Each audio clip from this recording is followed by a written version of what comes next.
The laptop has become the standard computing platform for almost anyone who's mobile, and that's mostly because you're able to fit so much technology into such a small place. But there is a trade-off when it comes to troubleshooting or dealing with these very small components inside of a laptop computer. It is built to very precise specifications, and therefore it requires a very precise form of troubleshooting. You'll find that certain laptops are much easier to work on than others. Some have been engineered so that you can get inside of the system and replace memory or storage devices. Other laptops are built so that it's very difficult to gain access to the inside of that device, and even more difficult to be able to swap out some of those components. For that reason, you'll find that different laptop manufacturers will have very different processes for managing and troubleshooting their particular systems. A good example of this is how different laptop manufacturers might handle batteries. With some laptops, the batteries are very modular and can be removed from the laptop and replaced with a different battery very easily. Other laptops have the battery built into the system and it's not designed to be swapped out by the user. This may make it very difficult if you have to swap out a battery that's in a system that is not designed for a modular battery replacement. You'll generally find two different types of batteries being used in our laptops. One is a lithium-ion, and the other is a lithium-ion polymer.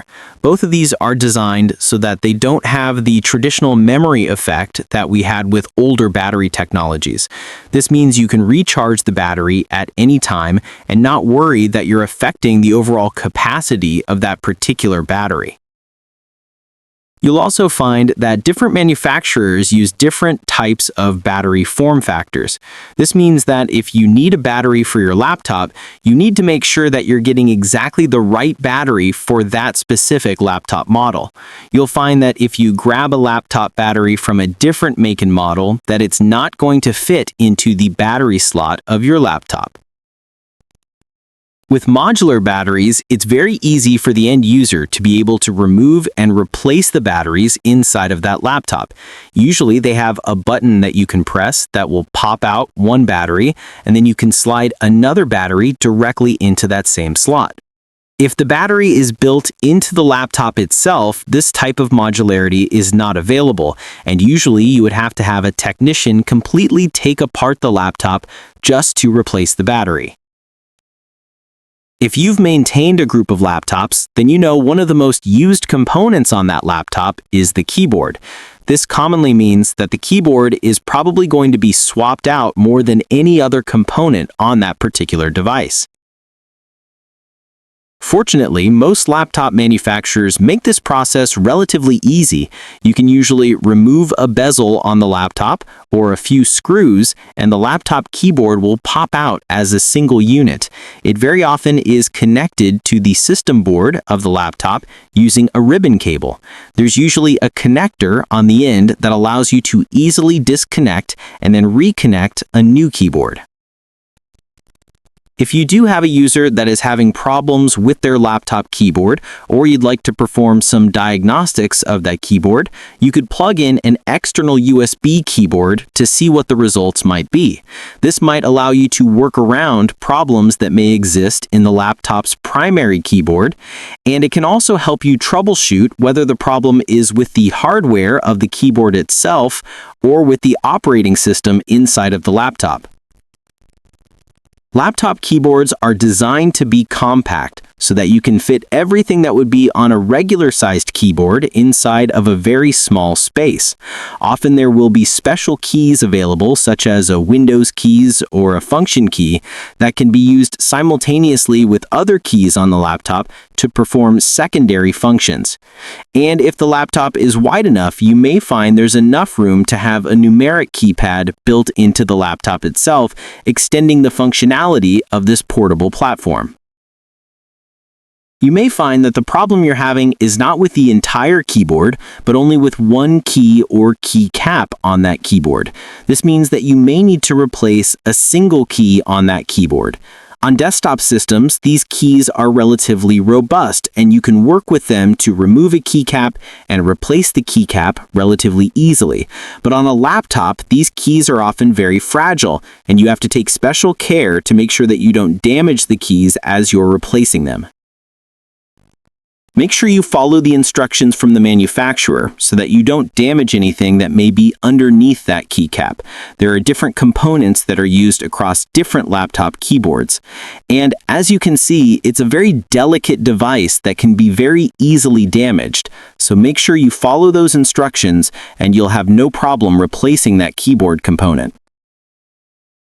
Because laptops obviously have a relatively smaller form factor than something we would use on a desktop, that means that we also have the internal components with a smaller form factor. An example of this would be the memory that we use inside of our laptop, which is a smaller form factor than what you would find on a traditional desktop motherboard.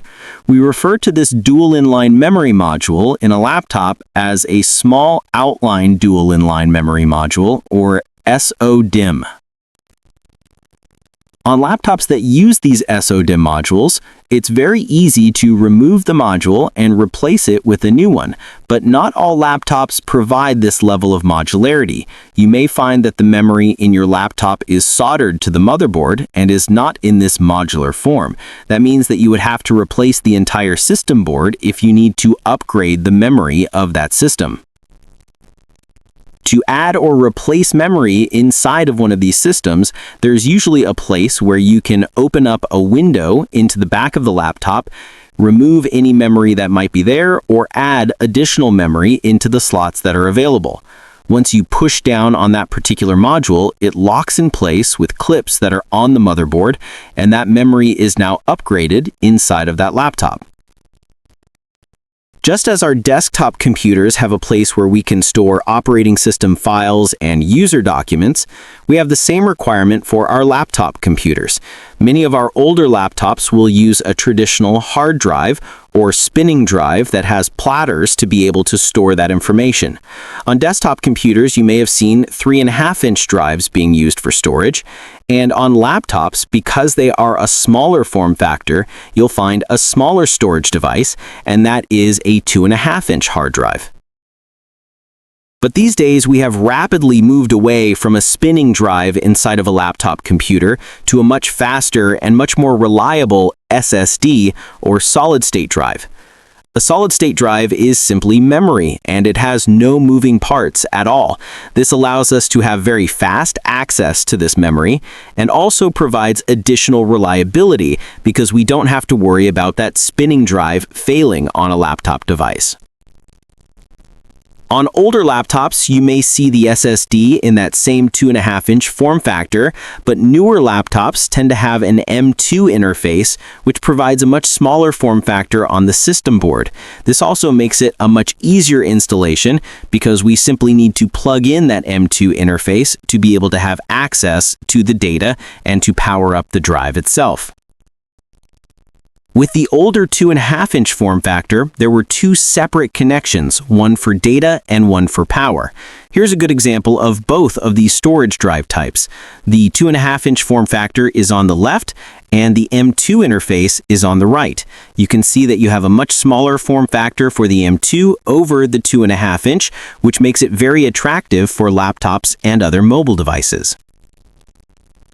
On some laptops, replacing the 2.5-inch storage drive or an M2 drive can be relatively easy. There may be a cover on the back of the laptop that you can remove. You take out a couple of screws on the drive, and you're able to remove that drive very easily. Installing an M2 drive is often easier because there is a single screw where you can install and fasten down that particular M2 drive. Here's how easy it is to install an M2 interface. You simply slide in the M2 interface. It goes into a specific slot that is on the M2 interface itself. You push it in so that it's able to get a good connection with none of this copper showing once you have it connected, and then you can push it down and screw it into the system board so that it will stay in place. Installing or replacing a 2.5-inch form factor drive is relatively easy. There are usually a couple of screws that you can remove. This technician is using a special pad that allows them to save those very tiny screws into this little area. And then once they have that, they can simply pull it out of the interface, and now your drive is free. To add another drive back, you simply reverse the process, and once you're done installing either the 2.5-inch drive or the M2 drive, you can replace the cover on the top, and your installation is done. Many users with older laptops may want to replace the spinning hard drive that's inside of that laptop with a solid-state drive. Not only is this a more reliable form of storage, it also is a much faster form of storage. It's almost like upgrading and getting a brand new laptop just by replacing a single component. You can certainly install a brand new operating system on the SSD and then manually transfer all of the user's documents from one device to the other and then install any of the applications that they need to use. This is obviously much more time-consuming than backing up everything that's on the original drive and copying it over to the new SSD. To be able to do that easily, we may want to use specialized software. This is usually referred to as imaging software or cloning software because we are creating an exact duplicate of the data from one storage drive to the new one. Many SSD manufacturers recognize this is a very common task, and they will include imaging software with the SSD itself. You could also use third-party software, like the one you see here, to be able to copy everything from one drive or one partition into a new drive or a new partition. Sometimes this requires you to create an entire image of the system, and you store that image on a separate storage device. Then you would install your new drive and then copy everything from that image back to the new drive. To do this even faster, you may be able to install both the old drive and the new drive at the same time and use that same imaging software to simply image from one device to the other in real time. Many laptops today don't even have a separate wired network connection on the laptop itself. To be able to have any connectivity to the rest of the world, that laptop uses some type of wireless connection, such as 802.11 or Bluetooth. The wireless components that provide you with this connectivity are usually on the motherboard itself, but older laptops may have separate interface cards that provide this wireless connectivity. For example, you may be using 802.11 for your local area network wireless connections inside of a building, and there may be a mini PCI or a mini PCI Express card that provides that 802.11 functionality. You can see that these cards are designed to be modular, so you can install and uninstall them from the laptop system board. These cards often have small connectors on them that you plug in the wireless antennas that are already built into your laptop. Bluetooth is often used as a short-range network communication, and you'll often see it referred to as a PAN, or a personal area network. Bluetooth allows you to connect an external mouse, an external keyboard, or any other type of peripheral. Often they are provided with separate interface cards, but most newer laptops also have this Bluetooth functionality built into the laptop system board itself. Installing these modular cards is very similar to the process of installing additional memory modules onto the system board. There's very often a panel that you can remove on the back of the laptop, and there will be a place where you can install that particular component. Once you place the card in the laptop, it usually locks down into the laptop with connectors that are built into the interface. And in this particular case, it's an 802.11 card. So you'll need to also connect to the wireless antenna wires. You can see them down here with the gray and the black wire, and they will connect to these smaller connectors on the interface card itself. Many of these 802.11 interfaces, whether they are on the system board itself or an external card, will usually have two separate connectors. One of them is a main connector, and the other is an auxiliary connector. You might also find a third antenna being used for all of your Bluetooth connections. These antenna wires commonly wrap around the outside of the display itself. This allows you to get those antenna wires as high as possible when you open up the screen of your laptop. And if you've ever replaced a laptop screen, you'll notice that the antenna wires are coming right out of the bottom of that screen so that you can then connect them to the existing antenna connectors on your system board. If you were to follow those wires, you'd see that they would probably go behind your keyboard to the system board itself, where they are connecting to the 802.11 and the Bluetooth antenna connectors. Many of our modern operating systems support authentication to our laptop using methods other than a password. For example, you may have the option to use biometrics to be able to unlock or gain access to your laptop computer. These biometrics allow you to use a fingerprint or face recognition, which means that this laptop will only be available if you've configured your face or fingerprint for that laptop operating system. This means that you'll need an operating system that is able to use these biometric features, and you'll need the biometric hardware to be able to take advantage of that function. This means that you may need a fingerprint reader on the laptop itself, or you may need a webcam or camera built into your laptop that's able to do face recognition. This type of biometric authentication has become relatively secure in recent years, and you'll often find that using a Face ID or some other type of fingerprint reader is a very secure way to lock down your laptop computer. For example, if you're running the Windows operating system, there are two biometric functions available for authentication. There's Windows Hello Face, which is face recognition, and Windows Hello Fingerprint, which allows you to use a fingerprint reader. You may want to look at your laptop and see if you have one of those fingerprint readers built into the hardware itself so that you can use that as additional authentication into your laptop computer. If you've ever paid for something at a point-of-sale terminal using your phone or your smartwatch, then you are using a network type known as NFC, or near-field communication.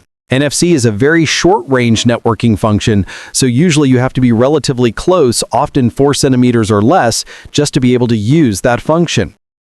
And of course, we can use NFC for more than just purchases at a point-of-sale terminal. We can use this on a hospital workstation so that any nurse that walks up to the workstation is able to authenticate using their access card or NFC device. This is also used for warehouses, manufacturing, shipping and receiving, and anywhere that you may need to easily authenticate wirelessly.